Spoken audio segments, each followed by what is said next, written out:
Especialmente gostaria de saudar os ilustres conferencistas dessa manhã, pessoas que fizeram uma clara opção profissional, acadêmica e científica pela renovação do direito, e especialmente do direito civil.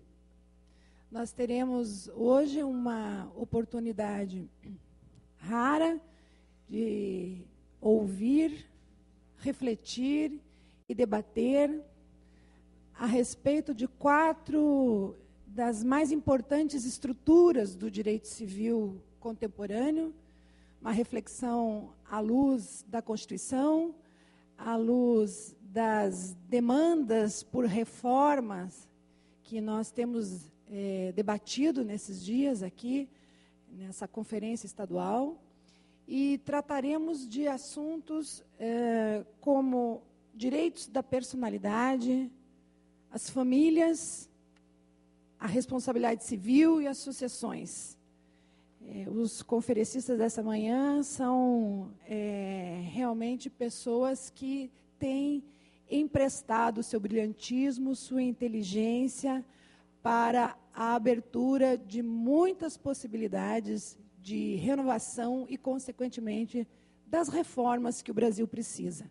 É uma honra muito grande estar aqui presidindo esse painel, ao lado do meu colega, o advogado Dr. Molina, e, sem maiores delongas, vamos passar a ouvir quem interessa. Inicialmente, eu anuncio a presença do professor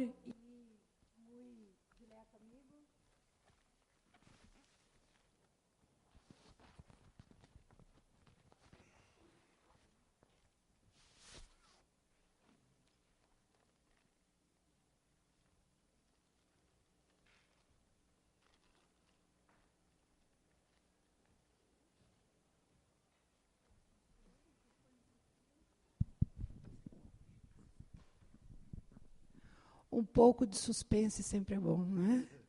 E, como eu diria, anuncio, então, a primeira palestra dessa manhã, do professor e dileto amigo, doutor José Antônio Pérez Gediel, advogado graduado pela Universidade Federal do Rio Grande do Sul, atua na área do direito, com ênfase no direito privado, mestre e doutor em direito pela Universidade Federal do Paraná, pós-doutor pela Université de Montréal, Canadá, professor titular e coordenador do curso de pós-graduação da Universidade Federal do Paraná, onde também participa da equipe técnica do periódico Estudos de Direito Cooperativo e Cidadania, do grupo de trabalho para a criação do Observatório de Educação em Direitos Humanos e do Conselho da Revista da Faculdade de Direito. É representante do setor de Ciências Jurídicas da Universidade Federal do Paraná, junto à Associação Universidades Grupo Montevidéu. Coordenador do Grupo de Pesquisa Direitos Humanos e Desenvolvimento e das atividades junto ao Alto Comissariado das Nações Unidas para Refugiados, na Cátedra Sérgio Vieira de Mello. É também vice-coordenador do Serviço de Assessoria Jurídica Universitária Popular da Universidade Federal do Paraná. Professor Gediel, com a palavra.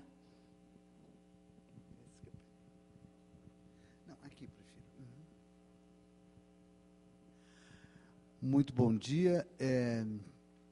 Nesse horário tão matutino, especialmente para aqueles que vêm de regiões um pouco mais quentes, mais suaves, né? Levantar cedo nesse período é bem difícil, e eu agradeço inicialmente a presença de todas e de todos, as palavras bondosas e exageradas, e agradeço à OAB, em especial os organizadores, coordenadores, colegas coordenadores deste evento, deste painel, e passo, sem mais delongas, ao nosso tema. Em primeiro lugar, fazer uma confissão.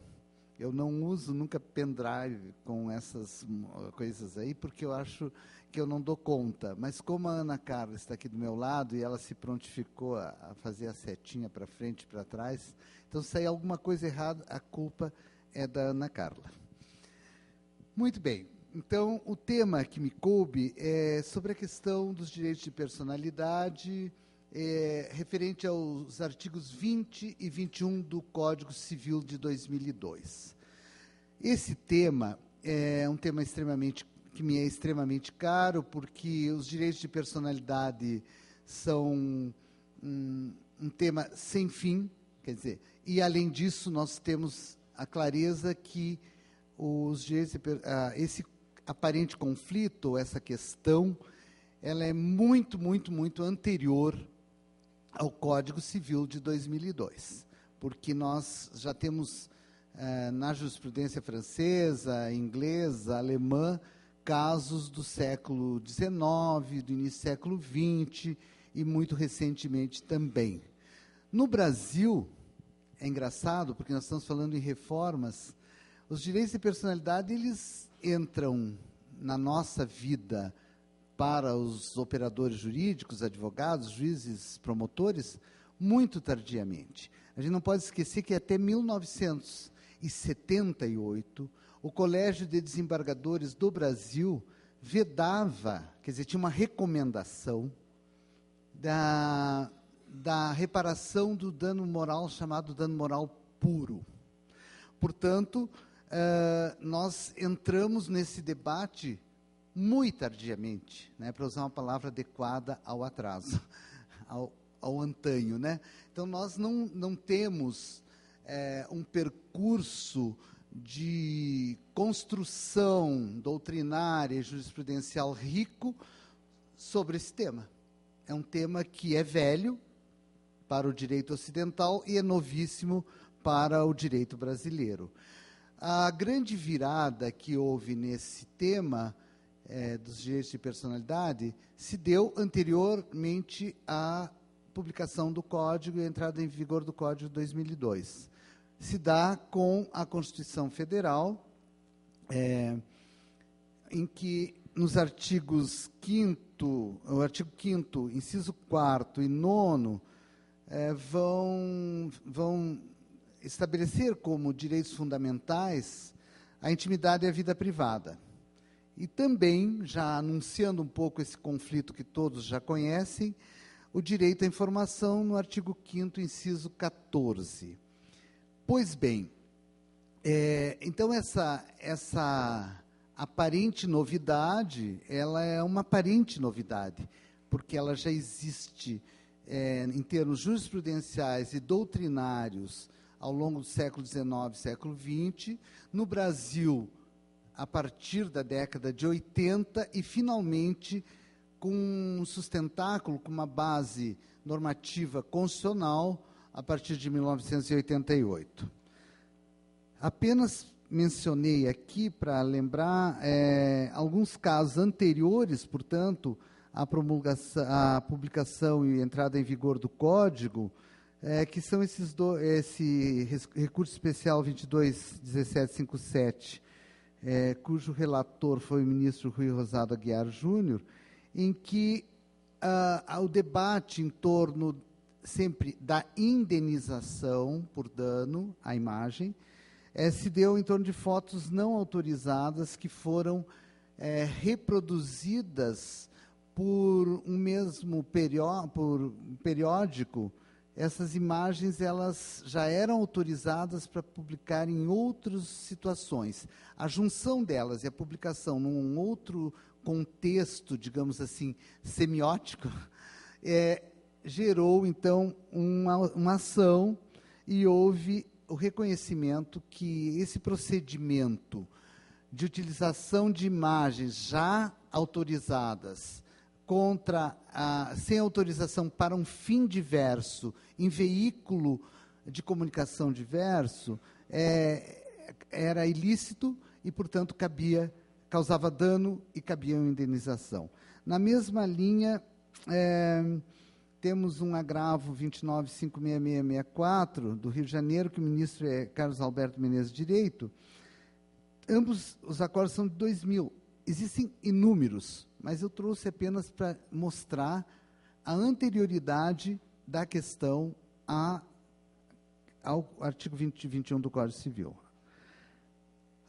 Nesse caso, a televisão, um canal de televisão, revelou a identidade de uma entrevistada que havia pedido sigilo e, com isso, também houve a condenação ao pagamento de um valor a título de indenização.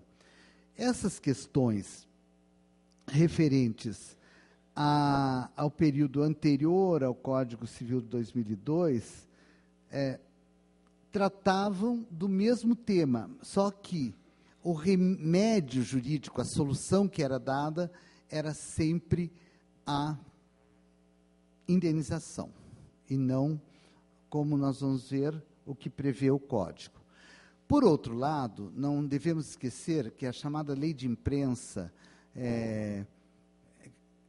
publicada durante o período ditatorial, ela previa determinadas soluções que tinham o caráter de evitar, de impedir, de retirar de circulação determinados conteúdos. Mas é também importante lembrar que essa lei de imprensa ela tinha outro foco. Ela não tinha nenhuma pretensão de proteger a personalidade. Ao contrário, ela se voltava contra os jornalistas, contra os comunicadores, em defesa de um Estado autoritário.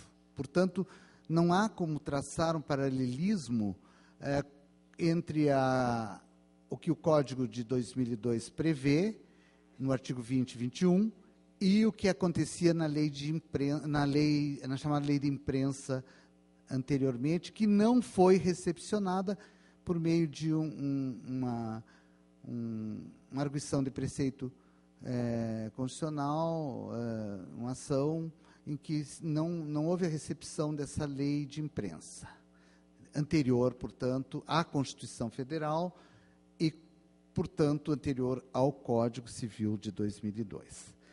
O que dizem os artigos 20 e 21 do Código Civil? Apenas para rememorar, né? Começa dizendo que, salvo se autorizadas ou se necessárias à administração da justiça ou à manutenção da ordem pública, a divulgação de escritos, a transmissão da palavra, a publicação, exposição, utilização da imagem de uma pessoa poderão ser proibidas a seu requerimento e sem prejuízo da indenização que couber, se lhe atingirem a honra, a boa fama, a respeitabilidade ou se destinarem a fins comerciais. Parágrafo único. Em se tratando de morto ou de ausente, são partes legítimas para requerer essa proteção o cônjuge, os ascendentes e descendentes.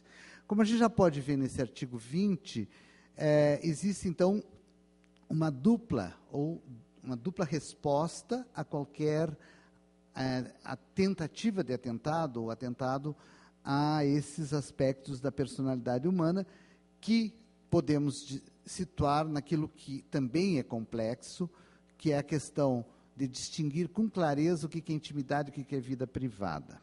Aí nós já temos um longo caminho conceitual a ser percorrido e eu tenho tempo pouco. O Código Civil, no artigo 21, diz: a vida privada da pessoa natural é inviolável e o juiz, a requerimento do interessado, adotará as providências necessárias para impedir ou fazer cessar ato contrário a essa norma.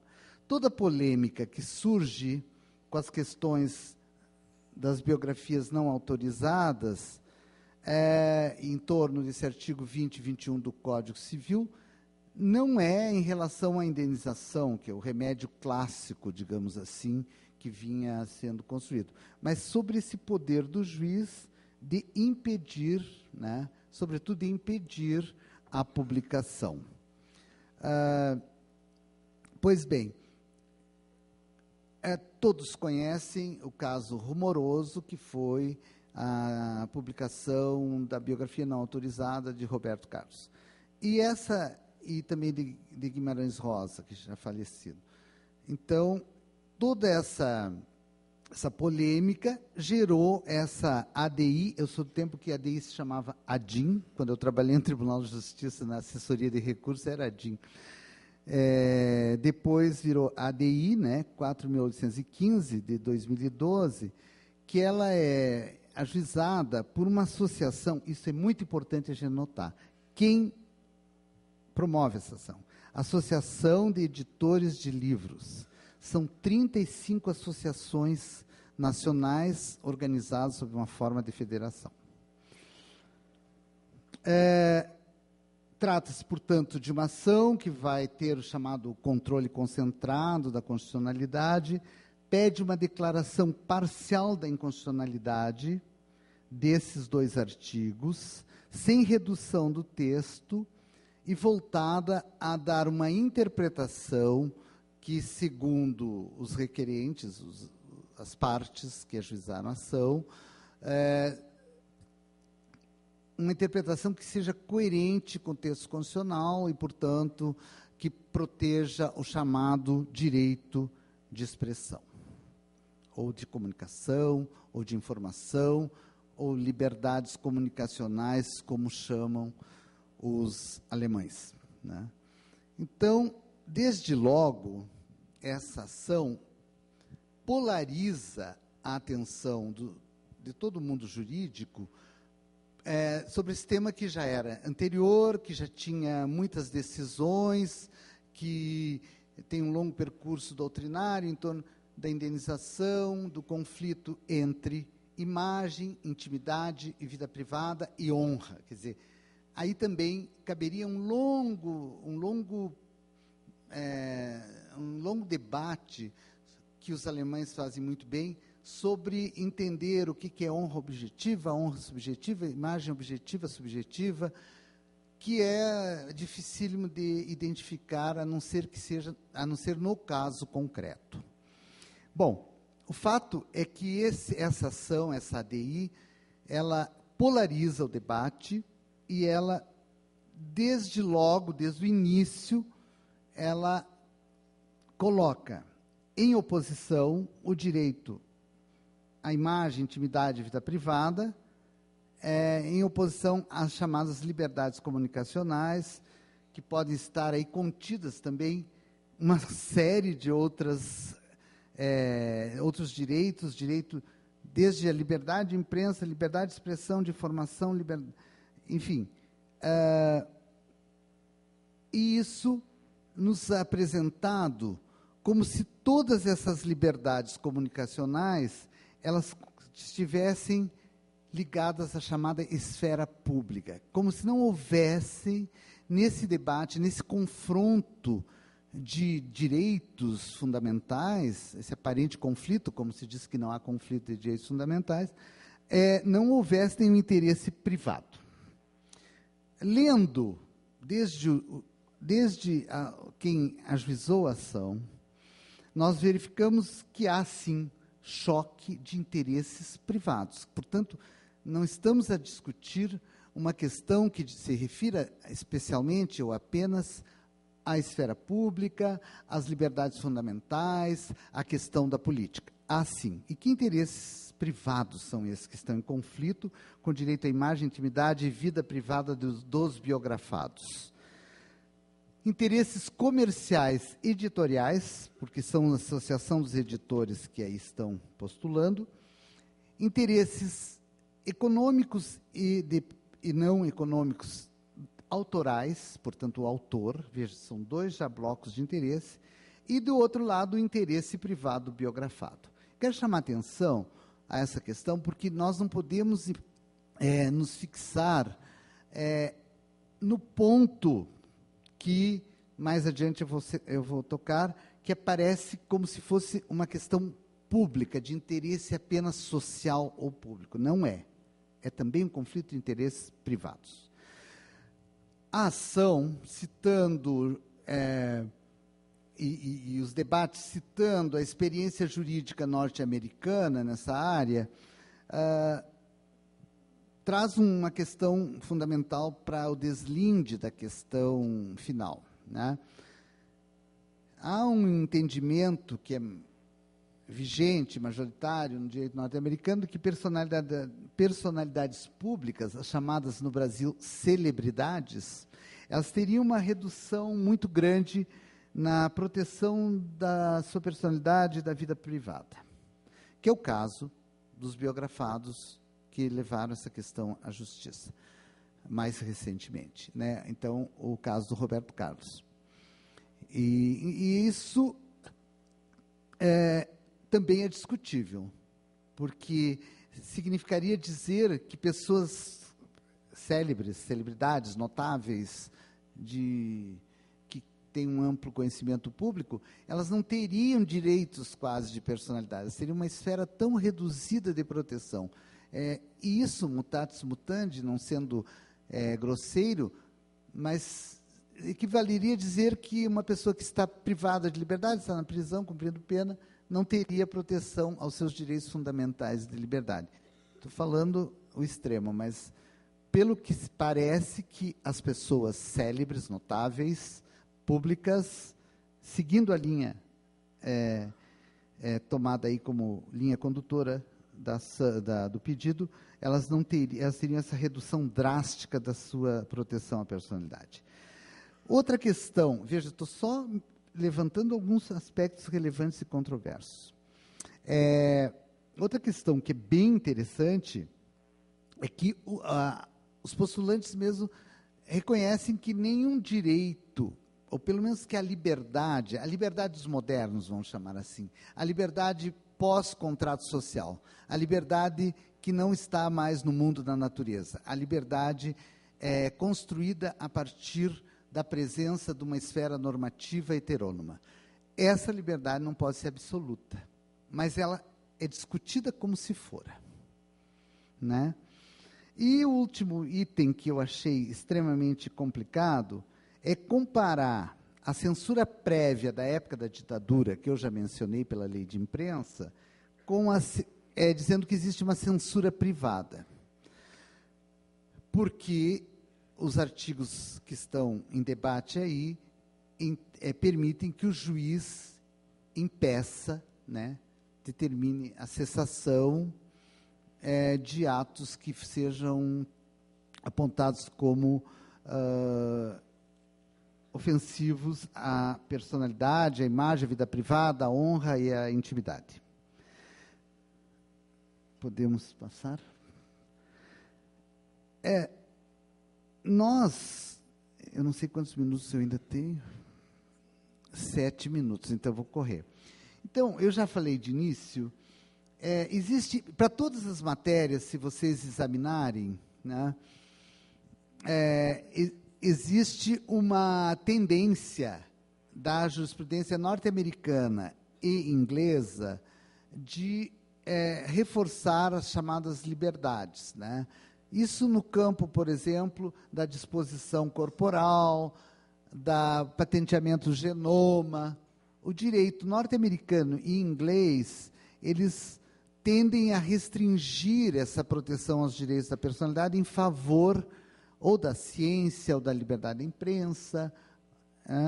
Então, existe do direito norte-americano que surge essa vertente de restrição da esfera íntima, da personalidade, das celebridades, como a gente agora gosta. E a gente tem que levar em consideração que uma das grandes indústrias norte-americanas é a indústria cultural, em que hoje se encontra, inclusive, o Google e toda essa parafernália que nós lidamos diariamente. Na França, desde 75, um acórdão famoso e muito próximo da questão que está discutida pelo Roberto Carlos, existe uma perspectiva de admitir uma certa restrição da personalidade em favor da proteção da intimidade. Quando eu tive aula no mestrado com o professor Lamartine, eu me lembro que ele falava muitos casos da Brigitte Bardot versus paparazzis, né? A Brigitte Bardot ficou famosa e ganhou muito dinheiro, porque sempre estavam tentando. Ela saía da praia com o filho, ela entrava no seu quintal, ela estava em Saint-Tropez fazendo não sei o quê, e todo o tempo ela entrava com ações, né? Então, o professor Lamartine apontava esses casos sempre, dizendo, olha, os direitos de personalidade na França têm essa visão, né? E tem essa restrição à liberdade de imprensa, ou de comunicação, ou de informação ao público sobre a vida privada dos célebres, das pessoas relevantes para a sociedade. Porém, essa questão não é bem assim, porque existe um sentido privado que as pessoas não podem atingir, no meu ponto de vista, que mesmo sendo a pessoa célebre. Bom, na Alemanha também, e não dá para citar, são inúmeros casos, isso começa com aquele debate do caso Lüth, lá de 58, parece que é, e sempre há uma tentativa de manter uma proteção à personalidade. Mas o que há de diferente no Brasil? A possibilidade do juiz determinar, impedir a circulação. E nesses casos da jurisprudência estrangeira, a maior parte deles está em torno da indenização, embora se discuta também a possibilidade de retirar, de impedir a circulação. Bom, vejam, a União Europeia, vocês todos conhecem, recentemente, numa decisão do Tribunal da União Europeia, do Google da Espanha versus uma pessoa da Catalunha, entendeu que, para manter a privacidade, ele teria direito ao apagamento de dados, né? Veja, a questão era uma questão comercial. Ele tinha tido os bens dele leiloados, foram a leilão, e isso constava lá de uma informação, e ele recorreu à corte, e o Google foi obrigado a retirar. No Brasil, outro tema que já houve até um debate na OAB, que eu não pude participar, gostaria de ter vindo, o Marco Civil da Internet, ele não segue essa linha, ele tende a proteger os provedores e responsabilizar os terceiros que puseram a informação, né? Aquele terceiro que está por trás do provedor. Então, e eu ia trazer o livro, mas saí correndo. Eu estou lendo O Rei e o Réu, O Réu e o Rei, que é o livro que o jornalista fez sobre o processo. Então, é evidente que há aí um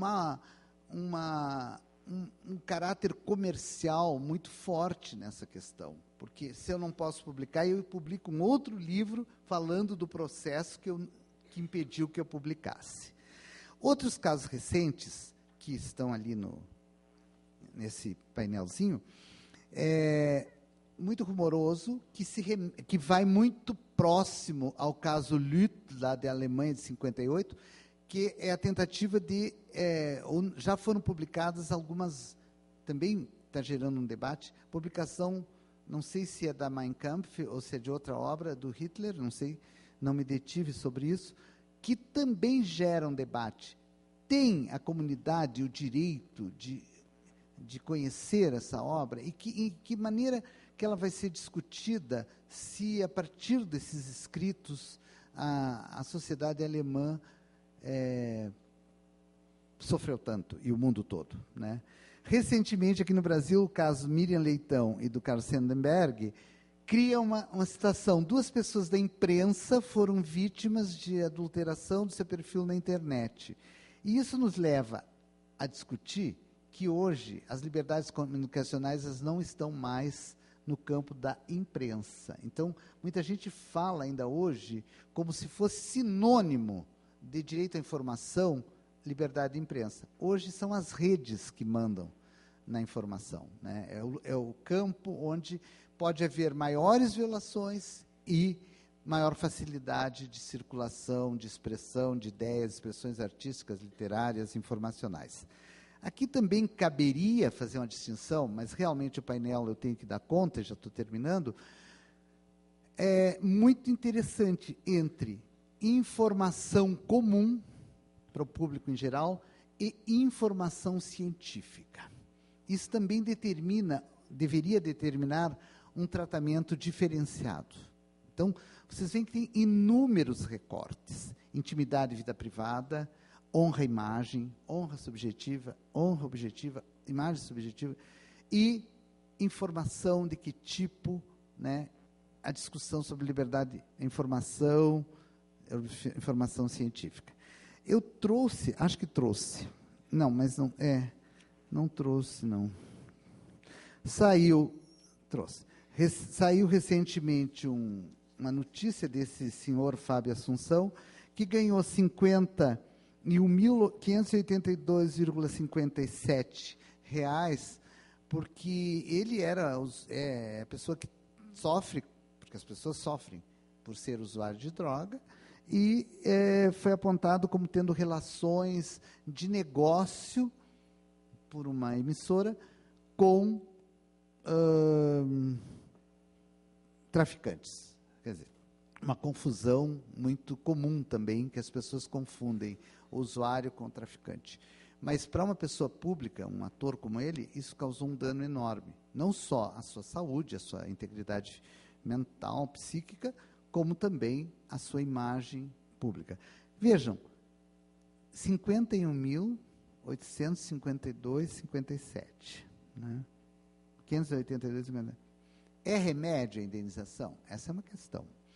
E também, na mesma data, eu, mexendo o pouco que consigo, se não fosse a Keliana, que está ali, que é minha estagiária, que me ajuda, eu não conseguiria, talvez, nem acessar a internet, porque também sou uma anta internautica. Então, 3 funcionárias de limpeza de serviços domésticos do Michael Jackson, agora, após sua morte, fizeram ataques horríveis à pessoa, à imagem, de uma maneira grosseira.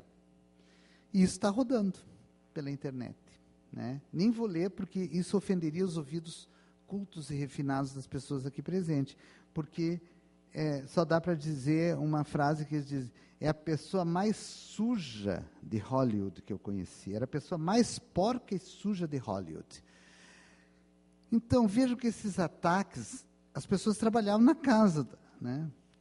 E essas pessoas podem dar um depoimento para uma biografia não autorizada. E depois de circular, já está circulando, o que vamos fazer? Vamos dar... Nos Estados Unidos as indenizações são altas, mas no Brasil 51 mil, e a pessoa continua enlameada, por assim dizer, né? O próximo, vou terminar rapidamente. Qual é a questão, então? Proteção da intimidade e vida privada versus liberdades comunicacionais, que dentro disso tem um espectro muito grande. O tema específico, biografias não autorizadas e pedido para que a interpretação do artigo 20 e 21 seja conforme a Constituição, portanto, que não atinja essas liberdades comunicacionais. E aí nós entramos num tema também clássico. Como as pessoas que são atingidas por uma ofensa à sua personalidade numa biografia, elas podem se defender depois. Aí todo mundo diz: não, mas se não houver calúnia, difamação, ofensa direta à honra, não caberia. Mas acontece que eu, lendo esse livro, O Réu e o Rei, desde o início, há uma construção do personagem do livro, que é o próprio autor, como se ele fosse e ele é, efetivamente, um homem humilde, muito simples, até de certo modo ingênuo, e do outro lado, uma pessoa famosa, implacável. Veja, essa construção, ela é uma construção que é feita por meio das palavras, né? E isso é difícil de conseguir identificar onde, porque você não tem ofensa direta, mas você leva a crer, vamos dizer assim, que o Roberto Carlos é um monstro e ele é uma pessoa que foi impedida de ajudar a circular uma imagem positiva daquele que ele fala desde o início, que foi seu grande ídolo desde criança. Complicado. E o dilema é esse: quando você vai a juízo para defender os seus direitos de personalidade, você tem que expô-los, né? A gente conhece bem, esse é um tema da Ana Carla, né, que as mulheres muitas vezes não denunciam as violações, as ofensas, porque para se defender, para fazer valer o seu direito, tem que expor aquilo que é extremamente doloroso. Outra coisa que nós tiramos desse caso Roberto Carlos é a espetacularização da atividade do Poder Judiciário. Eu acho que isso cada vez é mais evidente. Apareceu uma câmera, todo mundo, advogado, juiz, promotor, delegado, todo mundo quer falar. E o debate que é esse aqui, que vocês estão promovendo com tanta capacidade e seriedade, ele fica perdido. E o padrão interpretativo, que é o que é requerido nessa ADI, ele fica também pouco profundo, porque as pessoas dizem, bom, mas essa é uma questão tão subjetiva que não há como o juiz valorar de antemão, né, a priori, o que irá ou não ofender o biografado. E, portanto, não caberia você impedir a publicação. A outra questão que eu vou deixar para reflexão, e nem tenho coragem de tocar, porque não sou especialista da área de direito constitucional, é que está muito em voga falar em ponderação de interesses. Mas me parece que essa técnica, que foi difundida, muito difundida no Brasil pelo professor Robert Alexi, tem que ter alguns limites, porque existem os imponderáveis, né? Existem os incomensuráveis, existem as impossibilidades de transitar de um campo para outro. E o tema geral do painel, eu não vou dar uma resposta final. Eu acredito que uma reforma legislativa, por exemplo, já não é o pedido que se faz na ação, porque a ação diz que não deve haver... é uma declaração parcial da inconstitucionalidade sem redução do texto. Mas eu não sei o que é pior, você clarificar o texto, porque ele realmente tem momentos que ele é bastante confuso, porque a questão dos fins comerciais também aparece ali dentro da tradição norte-americana e trazida para o Brasil. Um pouco do direito alemão, eu fui aluno do professor Clóvis do Couto Silva, que também foi uma das pessoas que influenciou muito para que esses 2 artigos estivessem na redação final do código, mas depois ele faleceu e aí não se sabe como é que foi redigido finalmente. Então, veja, talvez uma reforma clarificando, tornando com alguns parâmetros mais exatos, seja menos danosa do que uma recomendação, enfim, de uma interpretação que o Supremo possa dar para essa questão. Porque aí nós ficaríamos sempre com uma lei que gera debate, e ainda bem que gera, toda lei tem que gerar debate, o tempo da certeza acabou, o positivismo está morto, e viva o positivismo. Obrigado.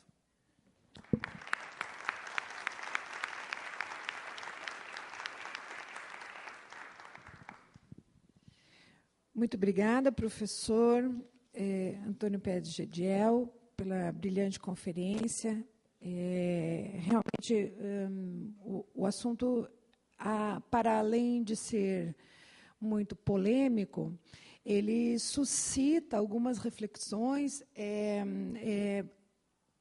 que tentam traduzir a partir de onde nós vamos olhar para o futuro, quando se coloca aqui justamente que a suscetibilidade de certos direitos, por assim dizer, está sujeito à velocidade da informática, das tecnologias, de algo que dificilmente o direito dará conta, notadamente quando se trata do direito escrito, posto. Então, é um desafio realmente muito grande pensar em como dar conta dessa situação em termos de reforma. Muito obrigada, professor, pelo seu brilhantismo de sempre. E, na sequência, adotarei aqui a estrutura do painel, vou apresentar a querida amiga, já conhecida de todos, brilhante professora Ana Carla Harmachuk Matos, que é advogada, especializada em Direito Contemporâneo, mestre em Direito pela Universidade Federal do Paraná, mestre em Direito Humano pela Universidade Internacional de Andalucía, na Espanha, tutora de Direito da Universidade de Pisa, doutora pela Universidade Federal do Paraná, é representante do setor de Ciências Jurídicas e professora adjunta de Direito Civil, Direitos Humanos e Rede Novos Direitos, com ênfase em Direito de Família da Universidade Federal e autora de diversas obras jurídicas. Professora Ana Carla, por favor, muito obrigada. Vou falar aqui. aqui de pé, tentando passar também para vocês alguma imagem. Estamos com som aqui? Então, bom dia a todos. Queria agradecer a enorme alegria de poder estar aqui nesse painel da Conferência Estadual dos Advogados. Esse momento que é de celebração da classe, né, um momento de troca de ideias, de pequenos desabafos, da alegria e das vicissitudes que é essa profissão nesse país. Então, queria dizer que é uma enorme honra estar aqui, agradecer ao nosso querido presidente, Juliano Breda, essa oportunidade, e dizer na nossa mesa, né, essa mesa é quase um conluio, né, a alegria de estar entre vocês, queridos colegas, que trocamos experiências, ideias e seguimos avançando de eventos em eventos, estamos invariavelmente juntos nessa caminhada de reflexão crítica do direito. E gostaria de dizer para vocês, num primeiro momento, quando fui convidada para falar as reformas de que o Brasil precisa, né, achei essa empreitada tão gigantesca, refletindo na perspectiva do direito de família, que logo me veio à mente, vocês vão ter que me ajudar, eu não tenho um retorno, mas eu acho que eu vou conseguir avançar aqui. No que se refere a essas reformas, em grande medida, me veio aquele pensamento do Bauman, né? Na verdade, as reflexões, ao ter-se em conta que o nosso tempo de vertiginosas mudanças, de tão poucas certezas, demanda-nos lançar olhos sobre perspectiva e buscar enxergar novos instrumentos para enfrentar problemas éticos, políticos e sociais que já existem, mas com os quais ainda não sabemos lidar, né? No campo do direito de família, a complexidade das questões já estão presentes, elas já estão aí, independentemente das reformas que o Código Civil precisa, né? As principais questões se dão, na verdade, fora do Código. Nós temos que introjetar dentro do Código as noções de famílias, na pluralidade, na complexidade que socialmente ela se apresenta. Mas, nesse sentido, essa pluralidade de entidades familiares, que por vezes nos espantam, né? Que não param de brotar, as novidades que vêm nesse campo, na verdade, parece que as funções intrínsecas da família continuam sendo cumpridas, né?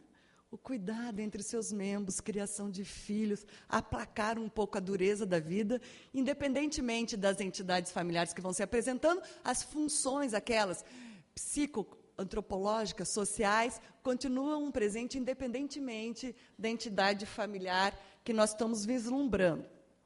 Contudo, a complexidade dos efeitos jurídicos continua aí para nós, juristas, atuarmos. É bom prevenir Alzheimer, né? Nós estamos sempre pensando novas soluções para a complexidade dos fatos sociais que vão nos apresentando. Diz que a profissão jurídica é daquelas que menos está apta a esse mal, por ausência de atividade, digamos assim, musculação física dos neurônios, né? Então, nós estamos sempre refletindo de soluções novas para essa complexidade que a sociedade nos apresenta e que nos chegam, né? Se, por um lado, a gente vai falar que a jurisprudência vai dando abertura, a primeira abertura vem do advogado, não é?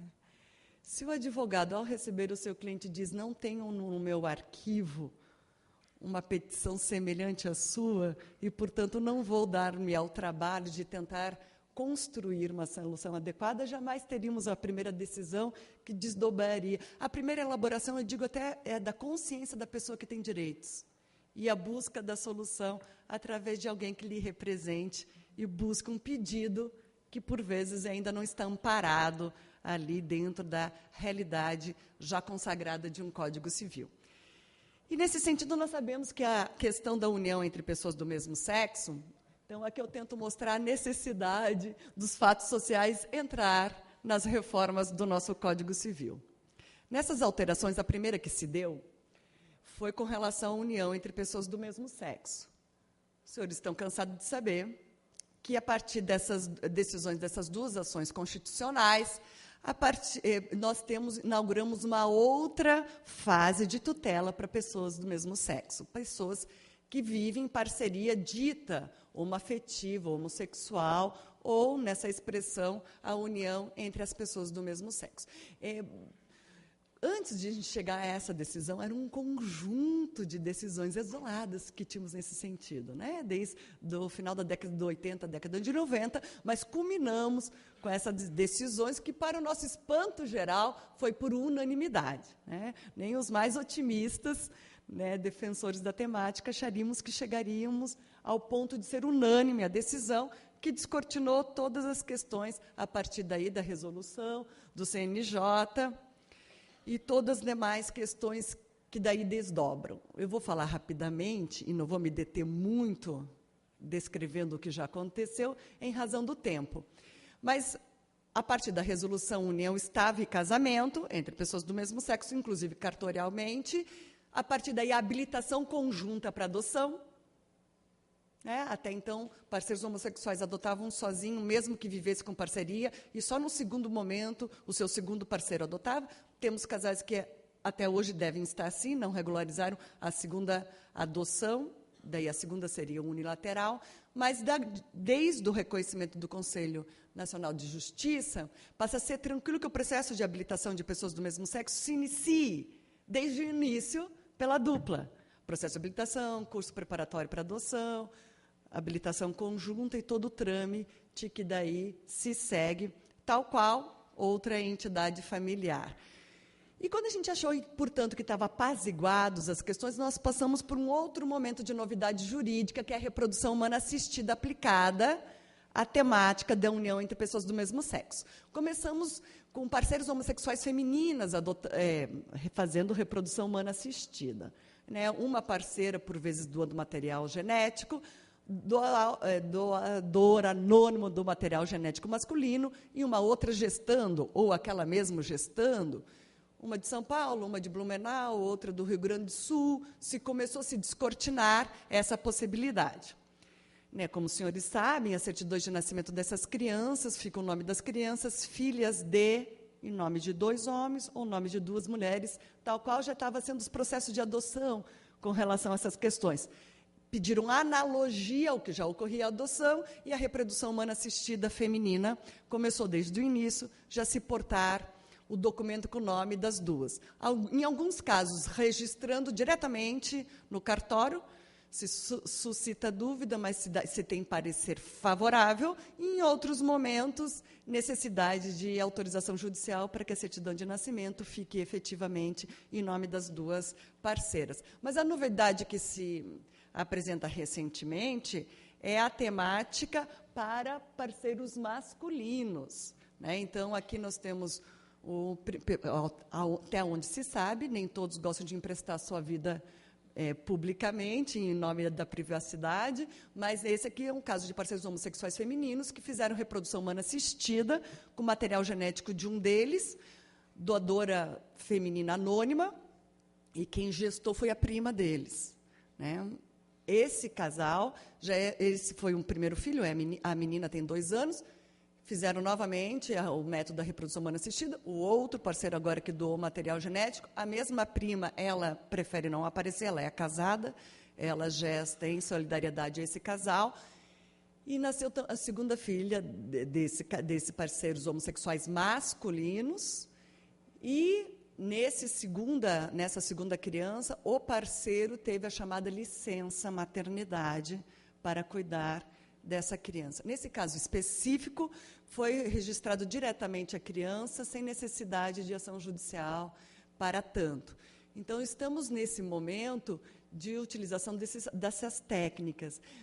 Só esse tema daria um bom debate, independentemente de ser solteiro ou não, e de qual entidade familiar que você se encontre, o tema da reprodução humana assistida deveria ser objeto de uma reforma de que o Brasil precisa. Né? Nós somos tão somente regidos por uma resolução, a resolução 2013 é a última do Conselho Federal de Medicina, mas percebemos que os tribunais de medicina, estaduais e federais, muitas vezes julgam fora da resolução e criam toda uma complexidade para o tema que nem sempre parece que está guardada os valores da condição humana. Temos que tomar cuidado.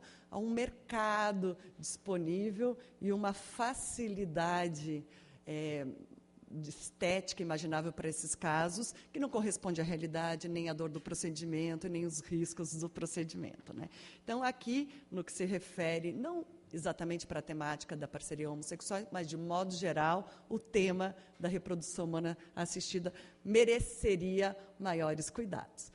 Mas aqui me chama a atenção a mudança paradigmática, que é a função de criar filhos, né? O tema de gênero sempre é objeto das minhas preocupações. Aqui, pouco a pouco, os homens já estavam conseguindo a chamada licença maternidade. Um homem cuja mulher faleceu, outro homem solteiro que adotou, um que a sua mulher teve rejeição ao filho e eles eram meros namorados e ele criou sua criança. Ou seja, a gente já estava observando nas decisões a possibilidade dos homens tirar a chamada licença maternidade. Contudo, houve uma mudança legislativa recente, que eu trago aqui para vocês, que permite que homens tirem a chamada licença maternidade. Homens que adotam parceiros homossexuais masculinos, um deles, os parceiros homossexuais femininos, uma delas, né? Não poderia ser um privilégio que as duas tirariam, né? Uma às vezes é mãe gestacional, outra é a mãe biológica, e neste caso se oportunizam a eles a eleição, a escolha de quem tiraria essa licença. Já não é mais só decisões, agora a modalidade está, né, preservada na lei, ainda que pouco conhecida, pouco debatida ainda no nosso cenário. Pois bem, eu acredito, por exemplo, eu defendo a temática que nas parcerias homoafetivas, quando deixam de naturalizar as funções dentro do direito de família, faz uma importante abertura hermenêutica para a chamada agenda de igualdade de gênero. Se casais homossexuais podem escolher quem tirará a chamada licença maternidade, por que os heterossexuais não? Não poderia ser uma escolha do casal? E aqui nós não estamos defendendo unicamente a igualdade formal, né? Talvez, para a grande maioria das famílias, ainda atenderia o melhor interesse da criança a licença da mulher. Mas nem sempre. Tem algumas profissões, e a advocacia é uma delas, que se ausentar do mercado de trabalho e dá um impacto muito maior do que outras profissões. E os casais poderiam escolher, como já é em alguns países, aqueles que poderiam tirar a chamada licença maternidade, né? Dinamarca, Suécia, Finlândia, Noruega, tem outros países já adotam a chamada licença parental, onde os casais deveriam poder escolher, entre outras modalidades, aqueles que podem tirar a licença maternidade. Como pouco escolhiam, alguns países tornaram obrigatória a primeira metade da mulher e a segunda metade do homem, e são os países que melhor igualaram a questão salarial e a questão da igualdade da mulher no mercado de trabalho, né? Então, nesse sentido, sei que para o Brasil talvez ainda é uma discussão que nem se anuncia, né? Quando se fala em melhor proteção da criança, querem falar tão somente que, ao invés da licença maternidade de 4 meses, deveria ser 6, né? Não há um debate mais profundo de gênero, né? Tem lá na guarda compartilhada, que, de certo modo, pode ser um patriarcalismo tardio, e não há uma discussão de políticas públicas que, pelo menos, oportunize a reflexão. Eu sou daquelas que defende que essa abertura hermenêutica daria essa possibilidade para aqueles casais que quiserem adotar um modelo fora do modelo padrão estabelecido em razão das funções previamente determinadas por gênero no direito de família. Não tenho muito tempo, adoraria falar só disso, mas nós temos que falar rapidamente também sobre a chamada família simultânea. A família simultânea, temos uma importante obra do professor Carlos Pianovski, entre outros trabalhos sobre isso, diz respeito daquela pessoa que pode ter mais de uma entidade familiar ao mesmo tempo. Né? Quando eu estou dando aula para graduação, muitos alunos falam, finalmente, uma entidade familiar que eu me reconheço, professora. Né? Há um sentimento que parece que a adaptação à monogamia é uma adaptação que nós fazemos em troca de alguns apoios sociais para a convivência, mas temos um ímpeto, talvez, a ter a tendência de ter mais de uma relação afetiva e familiar ao mesmo tempo, e alguns realizam essa tendência, digamos assim, natural, que estaríamos dentro de cada pessoa. E o problema, quando bate na porta do judiciário, é saber que efeitos jurídicos dar. Esse caso concreto que rapidamente eu coloquei na tela é um caso que era 3 uniões estáveis.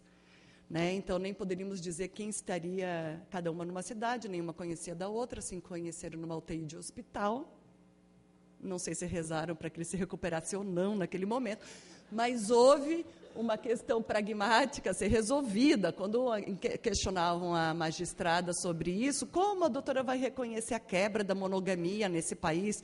Não somos muçulmanos, nem poligâmicos. Ela disse, vocês querem que eu resolva como? Por sorteio? Né? Por ponto? Porque todas eram uniões estáveis, todas tinham um padrão. Ele foi nisso muito justo, né? Não priorizou, não era o estilo matriz e filial, era um estilo de 3 entidades familiares bastante semelhante à publicidade, os requisitos e, enfim, o reconhecimento social que elas tinham. Nesse determinado caso, foi dividido em 3, tanto o patrimônio quanto a pensão. Então, essa questão da família simultânea, as opiniões do na repercussão, tanto teórica, doutrinária, quanto no judiciário, são, de modo geral, meio extremadas. Sim, existiu na vida, deve produzir efeitos jurídicos, não onde já se viu, somos um país monogâmico, centrado no casamento, né? Não podemos dar ideia, né, de como vamos viver com todo mundo com essa possibilidade de poder ter mais de uma entidade familiar, estaria fora das nossas regras jurídicas. Então, as opiniões tendem a ser extremas e bastante passionais, como, de modo geral, quando a gente ataca um paradigma, né? Lá na união homossexual, atacamos a heteropatriarcalidade. Aqui nós atacamos a monogamia, né? A gente ataca estruturas de vida social que, de modo geral, nos faz ter opinião bastante viscerais e, por vezes, pouco racionais acerca das temáticas, né? Tipo, não é aquilo que eu tenho lá em casa, essa família, né? E não me dê ideia de ter, né? A gente lida com algo que não é meramente racional, consciente. A gente lida com funções e repressões que a família também representa no cotidiano da vida. Mas o fato é que temos fatos práticos para resolver, né? E, num determinado sentido, a gente encontrou, especialmente numa determinada época, final da década de 90, decisões que falavam produz efeito jurídico como qualquer outra. Existiu na vida, produz. Como essa que eu trago aqui para vocês. Mas, passado esse momento, vem uma posição extremada no outro sentido, né? E é a famosa decisão que negou a hipótese. Essa do Marco Aurélio, muito citada, vocês devem estar cansados de conhecer, é o caso da paixão dos santos com o amor divino, né? Até nisso, conseguiu ser rodriguiano o caso. Um senhor teve 11 filhos com uma senhora, 9 filhos com outra, com uma viveu 32 anos e com outra 27. Contudo, uma era casada, a outra não. E, até então, elas dividiam a pensão por morte, até o ministro Marco Aurélio dizer que nesse país não é salamônico, apenas uma, e é aquela casada, que deve produzir efeitos jurídicos, e aquele relacionamento, portanto, com 9 filhos e 27 anos, não produziu nenhum efeito jurídico. E aqui costuma-se citar o voto divergente e poético do Aires Brito, mas que não teremos tempo de desenvolver, mas, para quem não conhece, recomendo fortemente a leitura, que é único. Mas, passado essa fase tão extremada, se localiza, ainda que poucas, decisões que começam a obtemperar a questão sob a luz dos princípios do direito de família. E aqui eu destaco uma apelação da relatoria da desembargadora Ivanise Tras Martins, aqui da nossa capital, que, na hipótese concreta desses fatos, rapidamente, se tratava de um senhor que tinha tido um relacionamento paralelo, uma filha, e sustentou durante 15 anos esse segundo grupo familiar. Essa menina morreu, se eu não me engano, inclusive de suicídio, e essa mulher estava vitimada de câncer, bastante doente. Então, neste caso concreto, ele vai lidar com vários princípios: liberdade substancial, boa-fé objetiva, para saber se até que ponto essas entidades familiares, não pelo simples fato de existir ou não, até que ponto a principiologia do direito de família estaria adequada à luz do caso concreto, e, neste caso, se permitiu alimentos, não em determinado valor outro, mas pelo menos para manter essa senhora que já era dependente econômica e tinha com ele formado uma família paralela, mas que o nosso tribunal chamou, por assim dizer, de concubinato, na acepção mais ligada ao Código Civil para a temática. Portanto, talvez, né, a verificação não se dá só pela hipótese abstrata e teórica universal, pode ou não pode famílias simultâneas produzirem efeitos jurídicos, mas à luz dos valores presentes, na verdade, da realidade concreta. Outra entidade familiar que a gente chama também de entidade familiar, digamos assim, contemporânea, nova, é a chamada família recomposta. A família recomposta. A família recomposta seria aquela também chamada reconstituída, aquela dos meus filhos, nossos filhos, chamada, onde tem a figura da chamada, brincando com as palavras, boadrasta, né? E do padrasto, esse é um verdadeiro pai para mim, essas famílias onde misturam esses relacionamentos entre o pai biológico e um pai socioafetivo, só para dar um dos exemplos. Portanto, nessas famílias ditas recompostas, pode haver um outro paralelismo de relações, que são os paralelismos de relação paterno-filial, materno-filial, não é? Por vezes, uma criança pode ter a compreensão de dois pais, aquele novo marido da mãe e aquele seu pai biológico. O direito já está bem preparado nas suas decisões para dizer que, na ausência do pai biológico, o pai socioafetivo deveria criar vínculos e produzir efeitos com essa criança. E nós, para isso, temos, inclusive, o pensador, o professor Vilela, que desde 79 já defende a hipótese que a questão paterna é muito mais um labor, uma função, do que um dado biológico. Contudo, quando há dois pais igualmente laboriosos, o biológico e o socioafetivo, né? Então, o padrasto que cria com aquele biológico, a complexidade vai se tornando maior perante o direito. A gente tem chamado de multiparentalidade, por vezes as realidades que ali se encontram. E aí, nós temos vários exemplos. Eu, por exemplo, já fiz um acordo de guarda compartilhada entre o pai biológico e o pai socioafetivo. A mãe faleceu de câncer nos seios, o pai criava essa filha junto com uma nova criança, então essa criança morava numa casa com a sua meia-irmã, né? Tinha uma determinada escola, perdeu a mãe de câncer. O pai biológico querendo se mostrar responsável. O pai socioafetivo querendo dizer, olha, já perdeu a mãe, vai deixar de conviver com a... Né? E esses dois homens, com muita dificuldade de dialogar, mas quando eu propus, ambos acharam a solução bastante interessante. Então, se foi guarda compartilhada entre o pai biológico e o pai socioafetivo, ficou prevalentemente na residência do padrasto, que então criava a criança com mais ampla possibilidade. O pai biológico, inclusive, se aproximou mais da criança do que quando a mãe viva, dada a circunstância que ali tinha ocorrido. Outros casos são menos animados, né? Eu me recordo de um outro que um senhor, no Dia dos Pais, descobriu que ele tinha uma filha de 13 anos. Ela ligou para sua casa, pai, eu existo. Quando você acabou com aquela tua namorada, não sei quantos anos atrás, eu existia. Ela não te contou. Eu nasci, ela encontrou um namorado que quis me assumir, sabendo que não era dele, me registrou. Tive mais uma irmãzinha, mas agora se divorciaram, me contaram a verdade, te procurei, te achei e tal. Ele já tinha 2 filhos pequenos e tal. Foi um momento, ele marca muito nervoso um horário no escritório, só quero saber 2 coisas, meus direitos e meus deveres. Né? Daria toda uma tese, os direitos e deveres desse senhor, que, diferentemente do que poderia passar, se sentiu arrancado um pedaço da sua vida, jamais deixaria filho no mundo, e, para meu espanto total, esses 2 homens ficaram muito unidos. Eles tinham muito em comum o amor por essa menina e o ódio da mãe dela. O que conseguimos caminhar, e caminhamos até hoje muito bem. Então, esses pais convivem muito bem num modelo de família único, onde tentam compor toda a sua vida, todas as férias, etc. Aí, atendendo, né? Nesse caso, está sobrando pai para a menina, né? Ela está com 2 pais, uma mãe, alegremente, ainda que a relação de ódio entre os homens com a mãe seja bastante grande, mas todo mundo segue bem. Então, são coisas da família recomposta, essa entidade tão nova, familiar, que está aí. Pois bem, no que se refere ainda à questão da família recomposta, aqui eu trago uma decisão que se estabeleceu curiosamente, cada pai estava com direito de visita biológico e socioafetivo em final de semanas alternados. O recurso foi para dizer, olha, um final de semana tem que deixar com a mãe. Então, começaram a alternar em 3 possibilidades. Essa decisão, não sei se está pequena demais, mas qualquer coisa me procurem, eu passo o número das decisões para vocês.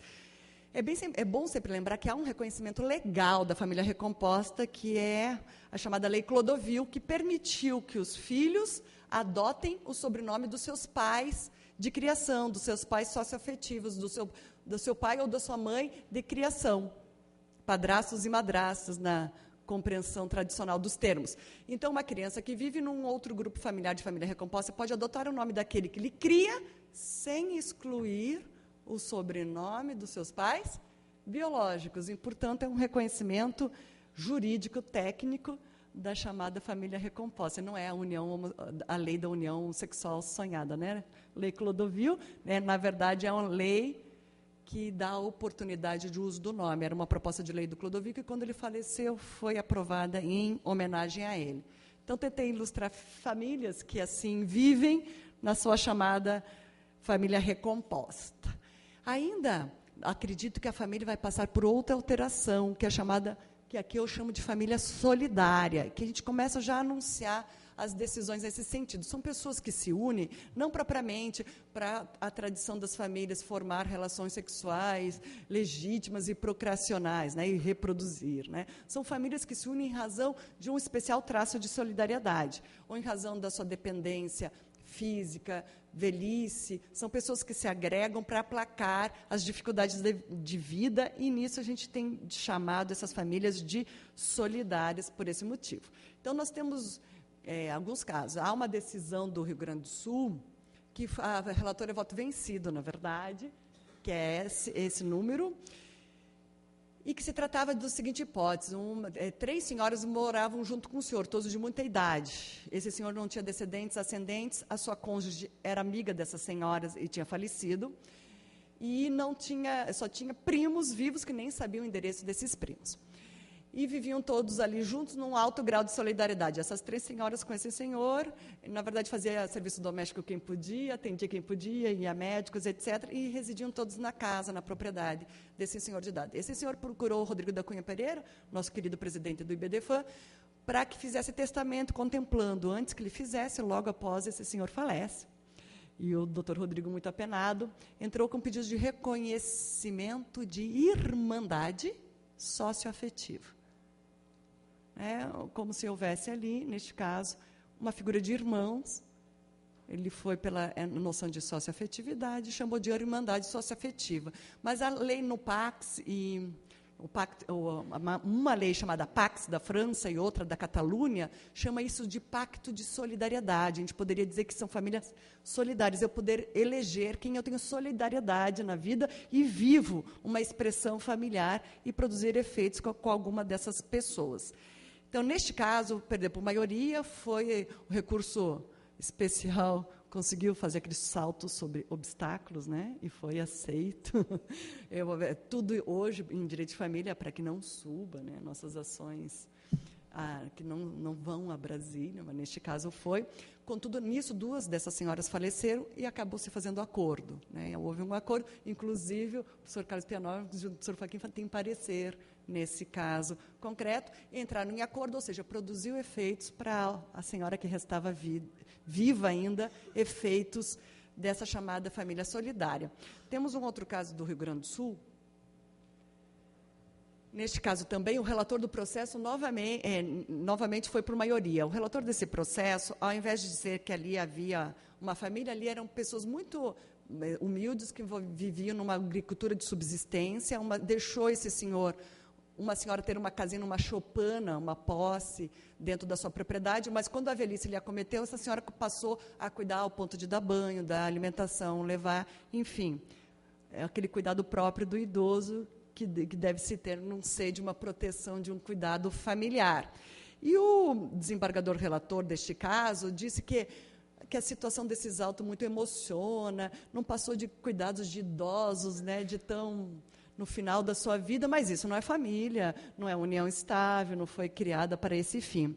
E os outros 2 votos diz, bom, se isso não é família, o que será? Né? Se não é atendimento, cuidado, proteção, no momento de maior dor, e reconheceu como se fosse uma união estável mitigada, como se houvesse uma possibilidade, a partir da união estável, do reconhecimento, e me parece que, na verdade, o que houve foi uma abertura para essa nova modalidade de família, que a gente tem chamado de família solidária. Afinal de contas, essa seria uma das funções intrínsecas da família, que é o cuidado com o idoso.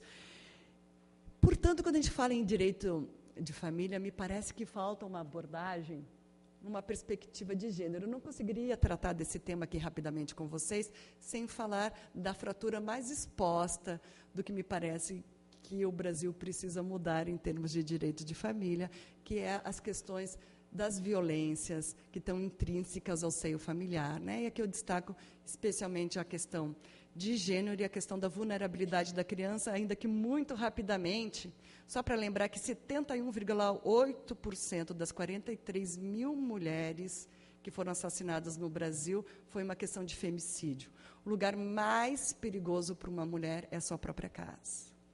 Né? E aí, homenageio aqui o trabalho da doutora Sandra, na CEVIGE, na Comissão de Enfrentamento e Combate da Violência de Gênero, que muito tem feito. Piraquara é a 3ª cidade mais violenta contra a mulher no Brasil, portanto, é um problema, inclusive, local, grave. A violência doméstica, a lei da Maria da Penha, ainda que mudou pedagogicamente a compreensão social, não mudou ainda essa dura realidade social. Sim, família pode ter grandes disfunções. Família é berço de realização e é também o principal nó da convivência na humanidade. E no que se refere à proteção da criança, numa perspectiva de direitos humanos, eu gostaria de chamar a atenção à questão da criança abrigada. São 31 mil crianças abrigadas no nosso país. Pouquíssimas estão liberadas para adoção. Né? Nós temos que, ao só tempo, desburocratizar, melhorar, avançar na eficácia da adoção e ter políticas públicas adequadas para as crianças chamadas de inadotáveis. Tal é o perfil daquela criança que se sabe que ela jamais será adotada. Né? E aqui nós precisaríamos realmente de políticas públicas voltadas para essas 2 violências intrínsecas, que é não ter uma família para uma criança jamais substituta, e a outra é a violência doméstica bruta, que ainda enfrenta tantas mulheres brasileiras. Né? Somos o 7º pior país do mundo em violência contra a mulher. E dizer, portanto, que essas transformações que o direito de família segue devem seguir em passos mais largos, mais fortes ainda, na construção de um direito de família voltado para direitos humanos.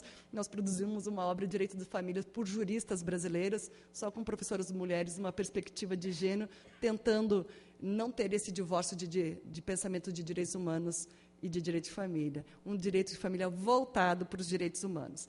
Então, gostaria de dizer que busca-se a construção de um direito de família sem excluídos e que realmente se preocupe com a efetivação dos valores essenciais da condição humana e que tutele as diferentes formas de cuidar e de amar. Muito obrigada.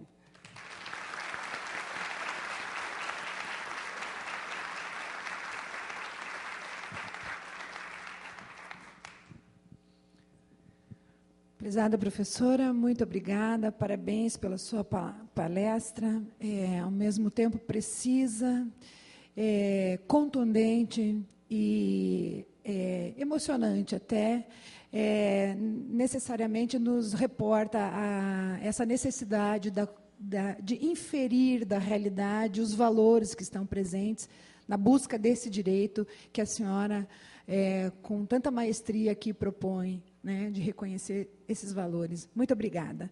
Na sequência, então, eu dou a palavra ao também ilustre professor Pablo Malheiros, que é graduado pela Universidade Católica de Brasília, especialista em Novo Direito Civil pela Unisul, mestre em Função Social do Direito pela Faculdade Autônoma de Direito de São Paulo e doutor em Direito das Relações Sociais pela Universidade Federal do Paraná, concluído em 2011, tem experiência na área do direito, com ênfase no direito civil, processual civil, direito do consumidor, hermenêutica jurídica, metodologia da pesquisa jurídica. É também um dos coordenadores do grupo de estudos da Uniceub, Direito Civil Constitucional Prospectivo. membro do IBDFAM, do Instituto de Direito Comparado Luso-Brasileiro, pesquisador do Núcleo de Pesquisa em Direito Civil, Virada de Copérnico, da Universidade Federal do Paraná. Também é membro do Grupo de Pesquisa e Constitucionalização do Direito Civil, coordenado pelo professor Paulo Lobo, membro de vários grupos de direito civil na Universidade do Rio de Janeiro, da BDConst, também professor de responsabilidade civil no curso de mestrado e doutorado da Unicelb, membro do Grupo Cainã, do Conselho Editorial da Revista Brasileira de Direito Civil Constitucional e Relações de Consumo, da revista Fórum de Direito Civil, membro da Comissão de Ensino Jurídico da OAB do Distrito Federal, no ano de 2012, foi presidente da Federação Nacional de Pós-Graduandos em Direito, diretor de Relações Institucionais da FEPOD, membro da diretoria do COMPED, representação discente, presidente de Estudos Jurídicos da Universidade Federal do Paraná, é sócio de Caputo, Bastos e Serra Advogados, no Distrito Federal, vasto currículo, produções científicas e acadêmicas. Professor, eu tenho a honra de lhe passar a palavra. Muito obrigada.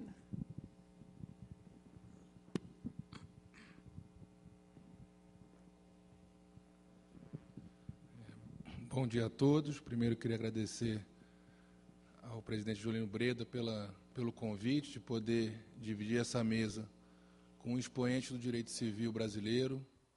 Queria, em nome da professora Maria Helena, cumprimentar a mesa, dizer que é uma honra dividir a mesa com meus mestres, professor Gediel, professora Ana Carla, professor Pianovski, cumprimentar a plateia em nome da minha queridíssima amiga e pesquisadora Giovana Milano e dos professores Rodrigo Kanayama e Herodes Cortiano Júnior, que vem permeando a construção de um direito, em homenagem ao Elígio Resta, um direito vivente, que está conectado com os problemas da realidade. Veja que nas falas anteriores, o professor Gediel não falou, mas mais importante que o dito ou não dito, que na toda a construção argumentativa do professor Gediel, percebe-se que os direitos da personalidade não são inerentes à pessoa humana, são construídos diuturnamente. Isso é muito importante para sairmos daquela perspectiva justnaturalista de direitos dados e não construídos. A professora Ana Carla, como sempre, com brilhantismo, trabalhando famílias e não família. Só fiquei triste, professora Ana Carla, que você não falou da poliafetividade, né? Que tema tão caro ao professor Gediel e a nossa instituição, a Federal do Paraná. E queria iniciar os debates num tema que, para mim, é o calcanhar de Aquiles da responsabilidade por danos, que é o problema da causalidade. Causalidade é um tema de tamanha relevância que permeia a contratualidade. Nós temos uma tradição no direito brasileiro de dizer que o direito brasileiro é anticausal, não me parece correta essa perspectiva. O direito brasileiro é causal, e todas as discussões relacionadas a um contrato no século XXI, inclusive com o poder, juntamente com a posse, de talvez questionar a necessidade de propriedade privada imóvel no Brasil, tanto urbana como agrária, trabalha com uma perspectiva de causa. Nós temos que saber qual é a causa do contrato ou dos contratos, principalmente numa perspectiva de redes contratuais, tão bem desenvolvida pelo professor Rodrigo Xavier Leonardo. Outro ponto é a ideia de causalidade na responsabilidade por danos. E por que eu estou a falar de responsabilidade por danos e não responsabilidade civil ou consumerista? Porque, na minha pesquisa de doutoramento, eu cheguei a algumas conclusões, e uma delas é que essa ideia de responsabilidade civil ou consumerista, ou administrativa, ou trabalhista, ela está num determinado paradigma da literatura jurídica do direito ocidental, seja em common law, seja em civil law. E ela trabalha com algumas premissas relacionadas a, por exemplo, a um dever de reparabilidade derivado de uma violação a um dever jurídico anterior. Então, veja que nós estamos focados na perspectiva da patologia. Depois que eu violo um dever ou um direito, eu tenho a responsabilização civil ou consumerista, vamos ficar nas duas, daquele agente ou daquelas pessoas que causaram essa violação anterior. Veja que nós temos, mesmo existindo desde 90, o artigo 84 do Código de Defesa do Consumidor, que trabalha com tutela inibitória, o artigo 461 do Código de Processo Civil atual, o quase natimorto, né, Código de Processo Civil, e nós temos quantitativamente, qualitativamente, poucas demandas relacionadas a tutelas inibitórias. O professor Jadiel trouxe o caso da privacidade. No caso da Carolina Dickmann, ela afirma, das fotos dela nuas na internet, que há um mês estava negociando com um suposto chantageador para não expor as fotos na internet. E aí eu tenho uma perspectiva de por que ela não ajuizou demanda inibitória contra todos os órgãos, que ela ajuizou depois da demanda reparatória, para que, mesmo que ele tentasse fazer essa exposição indevida, que ele não a fizesse, que os órgãos esses órgãos de imprensa e de redes sociais não admitissem. Ela ajuizou a demanda reparatória após a exposição da imagem contra todos esses órgãos. Por que ela não utilizou a demanda inibitória? Isso seria um defeito na orientação jurídica do advogado dela, ou ela não se orientou, ou se ela se orientou, ela não seguiu a orientação do advogado. Veja a importância de nós sabermos trabalhar bem os institutos jurídicos. Então, essa ideia de responsabilidade civil, ela está lastreada numa perspectiva de tutela do lesante. Vejam, por exemplo, o artigo 944 do Código Civil.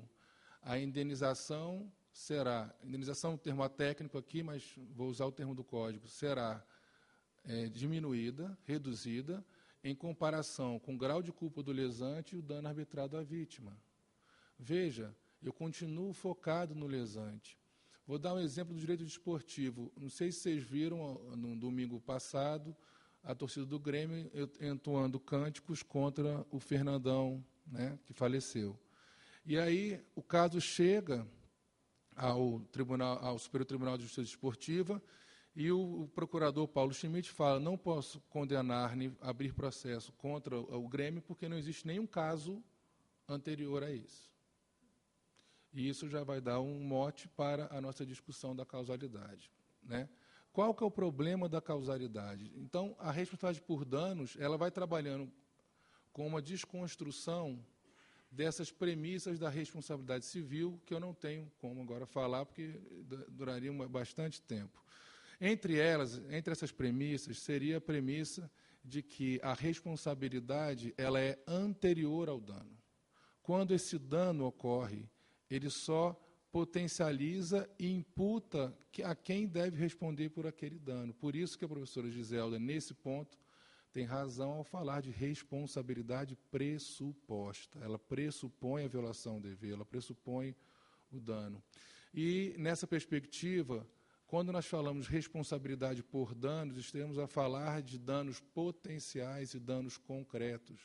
No Distrito Federal, o governo do Distrito Federal construiu uma escola pública de ensino fundamental, toda com amianto.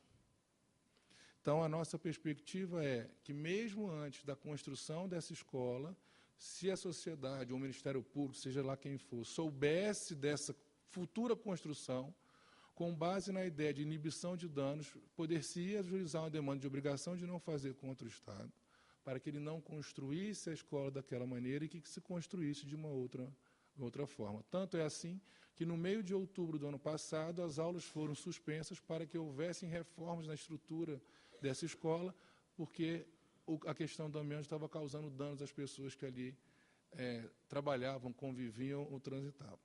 Então, a responsabilidade por danos, ela quebra com esse paradigma de patologia, ela fortalece a patologia quando ela deve ser reparada, mas fortalece também a perspectiva de precaução e prevenção de danos. E aqui, uma questão interessante, e já na linha do Direito Civil Constitucional Prospectivo, criado pelo professor Luiz Edson Fachin, que toda análise de risco de qualquer agência governamental ou privada trabalhe com prevenção e precaução retrospectiva. Eu vejo o que aconteceu no passado e tento construir mecanismos para que não ocorra no presente e no futuro. Esse é o erro, porque eu tenho uma visão caranguejo, olhando sempre para trás. O problema é que nós temos que ter uma visão prospectiva de olhar para frente, projetar o pior dos mundos, para saber o que nós podemos fazer hoje para que esse pior dos mundos não aconteça ou seja minorado. Por isso, da ideia de prospectividade. Dignidade ao que foi construído no passado, reflexão no presente e tendências para o futuro. Não pode ser uma projeção que seja engessante. Olha, vai acontecer o pior dos mundos, então vamos cruzar os braços, o mundo vai acabar e não vamos fazer nada. Não. Eu projeto o pior dos mundos e vou, aí sim, fazendo retrospectivamente uma análise para saber o que podemos fazer para que esse pior dos mundos não aconteça, ou seja, seus efeitos sejam minorados. Então, o principal aspecto agora é não trabalhar mais, como se faz na responsabilidade civil, com a ideia de ética da liberdade. Minha liberdade começa quando a do professor Pianovski termina. Não. A responsabilidade por danos trabalha com uma ética de coexistência, uma ética de responsabilidade e alteridade. A minha liberdade começa quando a do professor Pianovski se inicia. E aí é o respeito ao outro e aos outros. É o eu, o nós e o eles. Isso é muito bonito. Nós não vemos isso na prática, justamente porque a prática está doente. Nós não temos uma boa formação dos nossos profissionais. Os advogados, em regra, não têm ajudado o juiz a julgar. Quantas petições nossas que trabalham com a ideia de responsabilização por danos têm um capítulo dedicado à teoria do nexo causal, seja ela qual for. E esse é o problema. A ideia de causalidade vai sendo construída na filosofia, na física e no direito, para ficar só nisso aqui. E ela está baseada na ideia aristotélica de causa eficiente e de causa final. Causa eficiente na perspectiva daquilo que muda uma situação de um estado para outro. E causa final numa perspectiva de qual é a finalidade a ser atingida por aquela situação jurídica. Então, a causa eficiente e a causa final estão muito presentes na relação contratual. E a causa final está muito presente na responsabilidade por danos ou civil, mesmo na responsabilidade civil. E aí você tem toda uma construção de é razoável controlar as causas e os efeitos dos eventos danosos? Essa concepção vai sendo trabalhada ao longo da história e a física de Einstein e de Newton trabalha com essa possibilidade de controle de causas e efeitos. Só que toda a construção da física quântica, da mecânica de gases, da cinética dos gases, trabalha com a impossibilidade de controlabilidade de causa e efeito. E eles superam a ideia de causalidade e trabalham com a ideia de probabilidade. Isso vai para a filosofia, vai para o direito.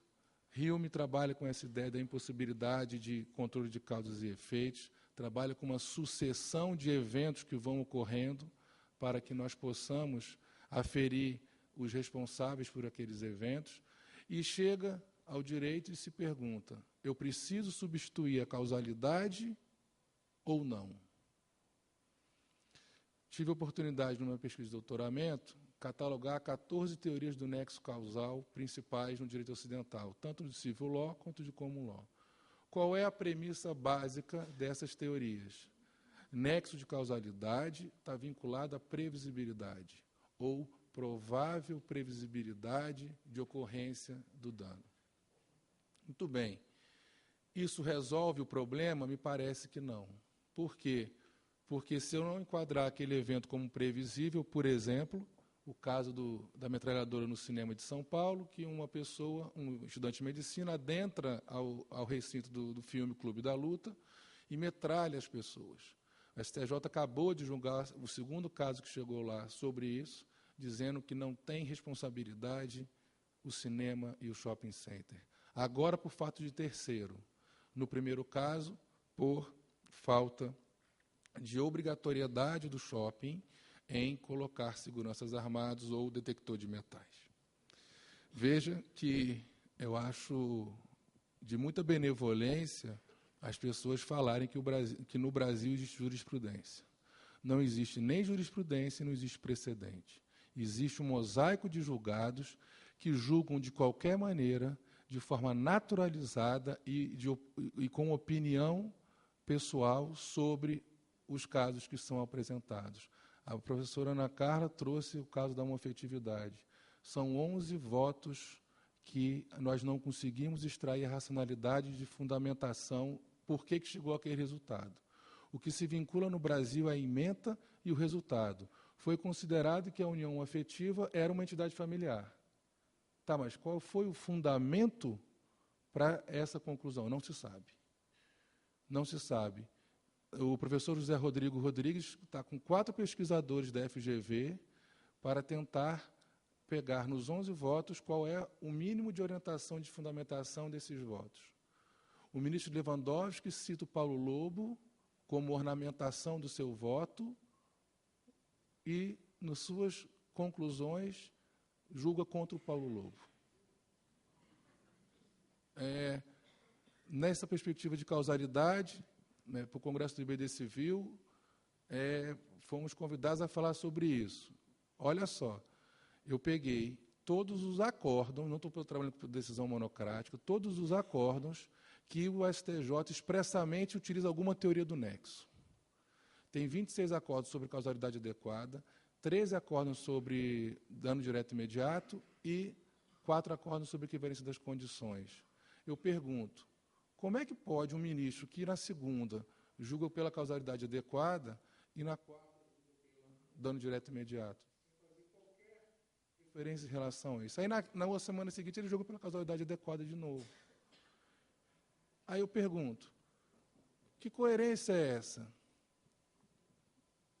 É sério esse direito está sendo feito nos tribunais brasileiros? Quanto nós, como advogados, contribuímos para esse estado de anomia que nós temos no direito brasileiro? E aí nós não conseguimos, mesmo não achando adequado as teorias do nexo, discutir isso. No caso, tivemos a possibilidade de fazer uma pesquisa de a questão do seguro embriaguez. Quando o segurado se embriaga e causa um acidente, a seguradora deve ou não pagar o capital ao segurado? STJ, 24 acórdãos de 2003 a 2013. O professor Pianovski pode beber mais do que a lei seca permite. Só que, para excluir o devido à seguradora, a embriaguez deve ser a causa preponderante do acidente. Ótimo. Aí eu fui pesquisar qual a teoria do nexo os acórdãos utilizaram para chegar a essa conclusão. Nos 24 acórdãos, todos falam que tem que ser a causa preponderante e nenhum acórdão utiliza nenhuma teoria do nexo. Aí eu falei, então, como é que chegou à conclusão de excluir ou não a responsabilidade seguradora? Pela prova. Se a prova diz que foi, foi. Se a prova diz que não foi, não foi. Ou se tem dúvida, não foi. Aí eu falo, então a prova virou direito mágico. Tudo que nós estamos fazendo aqui, todas essas teorias que nós estudamos, as 14 teorias do nexo construídas pela literatura jurídica ao longo de 2 séculos, não servem para nada. Aí você fala, não, mas o STJ ignora as teorias do nexo. Não ignora, tanto que em outros casos ele utiliza teorias do nexo. Então eu não consegui nem fazer uma crítica à teoria do nexo utilizada, porque não teve nenhuma teoria do nexo utilizada. Então, em um caso importante desse, como embriaguez e seguro. E aí, nós partimos depois para a reflexão. Bom, se essas teorias do nexo trabalham com previsibilidade, e a previsibilidade é muito rígida, a literatura jurídica constrói a ideia de erosões, como o professor Schreiber fala, dos filtros da responsabilidade. Uma dessas erosões é o nexo causal. E trabalha-se com a ideia de presunção de causalidade. Onde está lastreado isso? Numa normalidade de acontecimentos para que eu possa presumir que aqueles eventos causam dano. E aí, essa presunção tem um problema. Primeiro problema, se eu não tiver uma normalidade de eventos, não tem presunção. Não tem presunção, se não for previsível, não tem causalidade. E eles utilizam a ideia de probabilidade. Probabilidade maior do que 50% de que aquele evento ocorra. Então, no caso da metralhadora, continua sendo um caso no Brasil que, seja por previsibilidade, seja por probabilidade, você não consegue aferir a causalidade, porque não é previsível nem provável que esse evento vá ocorrer. E isso me incomodou muito. e gerou a possibilidade de trabalhar com a ideia de imputação sem nexo. Por que sem nexo? Porque se nexo for o que as 14 teorias do nexo dizem que ele é, ou se for o que as teorias que erodem o nexo dizem que ele é, a imputação é sem nexo. Mas se nós, em homenagem ao professor Gediel, que falou que a certeza não existe, inserirmos na causalidade incerteza e complexidade, independentemente se o evento danoso é previsível ou provável, mas está no âmbito da atividade desenvolvida por aquele agente, seja a atividade material desenvolvida, seja o poder que ele tem sobre aquela relação. Então, a ideia de assimetria de poder na contratualidade ou fora dela é muito importante aqui. Eu posso imputar a responsabilidade a esse agente. Um exemplo claro, se o professor Gediel pegar um avião Curitiba, Rio de Janeiro, e o avião for sequestrado, hoje você não tem, pelas teorias do nexo, nem pelas teorias que erodem o nexo, a possibilidade de imputar a responsabilidade à companhia aérea. Justamente porque não é previsível nem provável, professor Vanderlei, que haja sequestro de aviões no Brasil. Então, pela nossa teoria, da ideia da formação da circunstância danosa, esse evento é correlato ou coligado à atividade desenvolvida pela companhia aérea. O professor Gediel, que é vítima, e nós trabalhamos com os 3 pilares da responsabilidade por danos: primazia da vítima, solidariedade social e máxima reparação. Nós, o professor Gediel, vítima, vulnerável naquela relação, que não contribuiu em nada para aquele evento danoso, pode imputar a responsabilidade ao sequestrador, à Infraero e à companhia aérea, solidariamente. E elas que depois, regressivamente, um contra o outro, vão aferir qual é o grau de responsabilidade delas entre elas, mas não em relação ao professor Gediel. Qual que é a minha preocupação? Os instrumentos que nós temos hoje na responsabilidade civil, que discursivamente apontam para a tutela da vítima, não tutelam a vítima. Elas mantêm o status quo, são instrumentos de refinamento do status quo. E aí você trabalha com a ética da liberdade. Por isso que os litigantes habituais continuam litigando, por isso que as companhias de operadores de telefonia, instituições financeiras, continuam vilipendiando os direitos dos cidadãos brasileiros. Por isso que eu nem gosto muito do termo direito civil, e sim direitos civis. Nós não temos uma tutela adequada, seja pelos tribunais, seja pela majoritária literatura jurídica da vítima nesse campo do direito. Por isso que eu não concordo com a ideia da física quântica de substituir a causalidade pela probabilidade, e sim de inserir no âmbito da causalidade a incerteza e a complexidade. E aí construindo uma ideia de liberdade ética que, na minha concepção, o melhor trabalho do Brasil sobre liberdade no direito privado é do professor Pianovski, no seu doutoramento. Uma liberdade focada em 4 perspectivas: formal, material, negativa e positiva. Uma liberdade que respeite o outro. Quando eu vou realizar uma atividade qualquer que seja ela, onerosa ou não, habitual ou não, eu tenho que respeitar o outro. Então, eu não posso construir uma escola com amianto. Eu não posso não colocar um dispositivo de segurança no automóvel, que quando há colisão na traseira do automóvel, o automóvel exploda. Eu não posso fazer igual a Fiat fez ao construir estilos. Quando você estava na estrada e atingia uma velocidade, a roda saía, de repente, do carro, causava alguns acidentes. Eu não posso admitir que o recall só seja feito quando tenha 100 carros, 200 carros com problema. Se tiver um com problema, tem que fazer o recall daquele lote. Ou nós realmente acreditamos em direitos fundamentais, que nos fundamentam como livres e iguais, naquele momento histórico que nós vivemos, ou é um discurso vazio em torno do nada. Ou nós acreditamos no que escrevemos, no que ministramos em sala de aula e no que defendemos em nossas publicações, ou o direito vai continuar sendo um direito de manutenção do status quo. E é isso que eu, para finalizar, tento trabalhar com vocês em uma outra perspectiva de responsabilidade por danos, numa ideia de ética da alteridade. Por isso que a filosofia não pode estar dissociada do direito civil. Não tem como fazer um direito civil sério sem filosofia.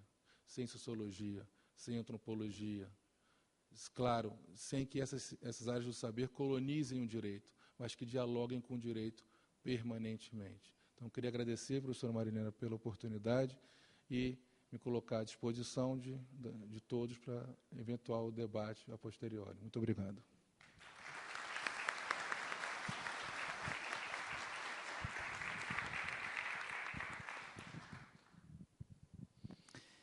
Professor Pablo, muito obrigada pela sua conferência.